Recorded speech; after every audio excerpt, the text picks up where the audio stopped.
প্রথমবার দক্ষিণ আফ্রিকার বিপক্ষে টি-20 ম্যাচ জয়ের সুবর্ণ সুযোগ হাতছাড়া করেছে বাংলাদেশ। আরও স্পষ্ট করে বললে বাগে পেয়েও হারাতে পারেনি। তবে দুই আম্পায়ার অস্ট্রেলিয়ার স্যাম নগাস্কি ও ইংল্যান্ডের রিচার্ড ইলিংওয়ার্থের বাজে আম্পায়ারিংও ভূমিকা রেখেছে বাংলাদেশের পরাজয়ে। তাদের অন্তত 4টি সিদ্ধান্ত বাংলাদেশের বিপক্ষে গেছে। দর্শক, স্বাগত জানাচ্ছি বিশ্বকাপ উপলক্ষে যমুনা টিভির বিশেষ আয়োজন expert table with Swapnonibash assets limited. আমাদের সাথে আজ আছেন জাতীয় দলের সাবেক ক্রিকেটার তুষার ইমরান। তুষার ভাই, আপনাকে স্বাগত জানাচ্ছি। ধন্যবাদ। আর দর্শক, আপনাদের সাথে রয়েছি আমি মনজুর মোর্শেদ। এলবিডব্লিউ ইস্যুতে ডেড বল হয়ে গেছে, 4টি যে লেগ বাই রান মিস করেছে বাংলাদেশ, সেই ইস্যুটা রয়েছে। এবং 4 নম্বর যেটা আপনি বলছিলেন যে তাওহিদ হৃদয়ের বিপক্ষে বাজে এলবিডব্লিউ সিদ্ধান্ত। আমরা দেখেছি পিচিং আউটসাইড অফ, ইম্প্যাক্ট যদিও লাইনে ছিল, কিন্তু বল কিন্তু ডেভিয়েশন বোঝা যাচ্ছিল যে এটা লেগ স্টাম্প মিস করতে পারে, নট কনক্লুসিভ। কিন্তু এরকম সিদ্ধান্তও ব্যাটসম্যানের বিপক্ষে যাওয়াটা আসলে কতটা যুক্তিযুক্ত? Umpires call, that means umpire যদি নট আউট দিত, সাউথ আফ্রিকাও যদি রিভিউ নিত, তাহলে কিন্তু নট আউট থাকতো। বাট আম্পায়ার মানে বোলিং স্ট্রেংথের যে কৌশলটা হয় মানে নেওয়া উচিত ছিল, আপনার কি মনে হচ্ছে সেখানে বড় ধরনের ভুল করেছে বাংলাদেশ? না, অবভিয়াসলি আমরা তো দেখেও শিখতে পারি। ইন্ডিয়া 2টা স্পিনার খেলিয়েছে, 2 জন মিলে 4 ওভার করেছে। সেম পাকিস্তানও হ্যাঁ হচ্ছে দলের পেসাররাই 16 ওভার করেছে। হ্যাঁ, ইমাদ ওয়াসিম খেলেছে, ইমাদ ওয়াসিম 4টা ওভার করেছে, কিন্তু আপনার ইমাদ ওয়াসিম 3টা, ইফতেখার 1টা। হ্যাঁ, আমরা আবার আলোচনায় ফিরবো। দর্শক, আপনারা দেখছেন expert table with Swapnonibash assets limited. একটা বিরতি নিচ্ছি। মা, বাবারা জমি কিনতে চেয়েছিল। চেয়েছিল কি? উনি তো অলরেডি চলে গেছেন জমি কিনতে মঙ্গল গ্রহে।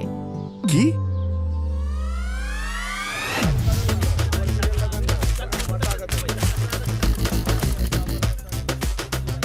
একদম অথেন্টিক পেপার। 7 দিনের মধ্যে এমন জমি মঙ্গল গ্রহ ছাড়া কোথায় পাবেন ভাই সাহেব? যান নেক্সট। বাবা, সবখানে তো পেপারস নিয়ে ঝামেলা। এই বয়সে ভেজাল আর ভালো লাগে না রে। নির্ভেজাল জমি তো আমাদের ঢাকাতেই আছে, তাও আবার সাধ্যের মধ্যে। বলিস কি? হ্যাঁ, এই যে দেখো, ধানমন্ডি থেকে মাত্র কয়েক মিনিটের পথ স্বপ্ননিবাস আবাসন প্রকল্প। ওদের একটি সোসাইটির প্রতিটি প্লটই প্রকৃত অর্থে কর্নার প্লট। রয়েছে 5টি সরকারি সড়কের সাথে সরাসরি সংযোগ, যা আমাদের জীবনকে করবে সহজ ও গতিময়। প্রাকৃতিকভাবে উঁচু স্বপ্ননিবাসের প্রতিটি প্লটই বন্যামুক্ত। শিক্ষিত সমাজ গড়তে ওদের রয়েছে কালচার সোসাইটি, আরও রয়েছে ওয়েল ডেকোরেটেড লাইব্রেরি। যেখানে সেখানে বুকিং নয়, প্লটটি যেন ঢাকায় হয়। স্বপ্ননিবাস, সাধ্যের মধ্যে স্বপ্নের নিবাস। ধরেন যদি 4 হয়ে যায়, সেটাকে 4 হিসাবে রাখা উচিত। আমার কাছে যেটা মনে হয়েছে, এলবিডব্লিউ যদি হয়ে যেত তখন আউট দিয়ে দিত। এলবিডব্লিউ যেহেতু হয়নি, হ্যাঁ, তার আগে তো বলটা লাইনেই ছিল, সবকিছু মেনটেন করেই কিন্তু এলবিডব্লিউটা দেওয়া হয়েছে। তারপরে আমার কাছে যেটা 4 হয়ে যায় কিংবা রান হয়ে যায়, সেটা রান দেওয়া উচিত। যেটা 4 হয়ে যায় সেটা 4 দেওয়া উচিত। ঠিক তাই, মানে বিতর্কিত একটা রুলস কিন্তু রয়ে গেছে, সেটা গতকাল বাংলাদেশের ম্যাচে কিন্তু একেবারে পরিলক্ষিত হয়েছে। একটা প্রশ্ন করতে চাই, সেটা হচ্ছে যে বাংলাদেশের ইনিংস যখন শুরু হলো, তখন কি আপনার মনে হয় যে পাওয়ার প্লেটার বেস্ট ইউজ বাংলাদেশ করতে পারেনি? একটু লেগেছে এবং আম্পায়ারের ভুলেই আলটিমেটলি আউট হয়েছেন। ইনিংসটা দারুণ একটা ইনিংস তিনি সাজাচ্ছিলেন, এবং এই ইনিংসটা আরও হয়তো বা বড় হতে পারত, এবং সেটা হলে নিশ্চিতভাবে বাংলাদেশ বেশ সহজেই ম্যাচটা জিতে যেতে পারত। 2টো 6 মেরেছেন, দুটোই ব্যাকওয়ার্ড স্কোয়ার লেগের ওপর দিয়ে। তাওহিদ হৃদয় যে ক্রিকেটটা খেলছেন, সেটা দেখে আসলে কি বলার রয়েছে? তার সম্পর্কে তো আসলে অনেক বড় বড় মূল্যায়ন হচ্ছে এখন। না, অবভিয়াসলি টি-20 ফরম্যাটের জন্য এখন আমার কাছে বাংলাদেশ টিমের বেস্ট ব্যাট। যুক্তরাষ্ট্র তাদের 2টো ম্যাচে 4 পয়েন্ট, অর্থাৎ গ্রুপ এ থেকে এই 2টি দল কিন্তু লড়াইয়ে এগিয়ে। এখানে পাকিস্তানের ফিরে আসার সম্ভাবনা কতটুকু দেখেন? পাকিস্তানের ম্যাচ বাকি রয়েছে কিন্তু কানাডা এবং আয়ারল্যান্ড।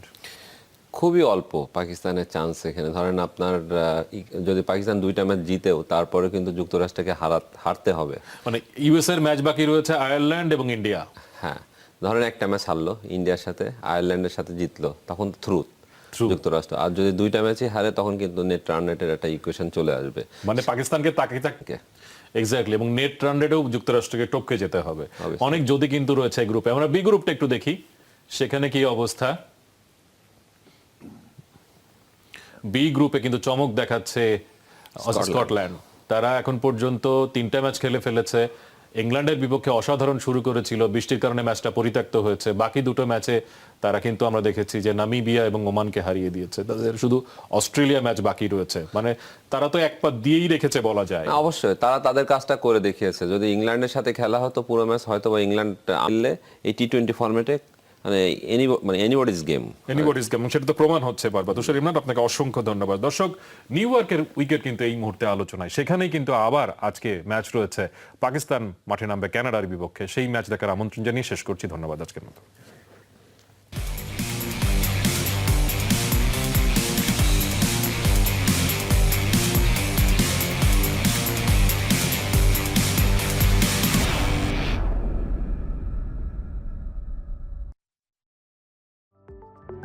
স্বপ্ন নিবাস, সাধ্যের মধ্যে স্বপ্নের নিবাস।